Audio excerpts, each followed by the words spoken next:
శ్రీ లక్ష్మీనరసింహ పరబ్రహ్మణే నమః. శ్రావణమాసం అనగానే మనందరికీ గుర్తుకొచ్చేటువంటిది, చాలా విశేషంగా ఆరాధించేటువంటిది శ్రీ మహాలక్ష్మి అమ్మవారిని.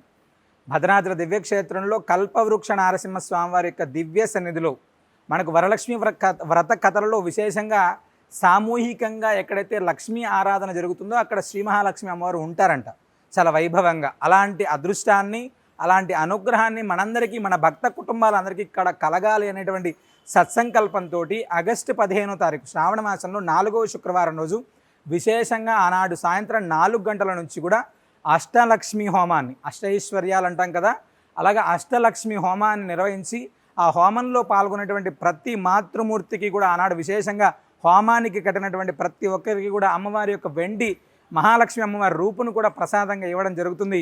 మనం కూడా ఈ యొక్క అష్టలక్ష్మి అమ్మవారి యొక్క హోమంలో పాల్గొని అష్టలక్ష్మి అనుగ్రహాన్ని పొందుదాం. సర్వే జనా సుఖినో భవంతు.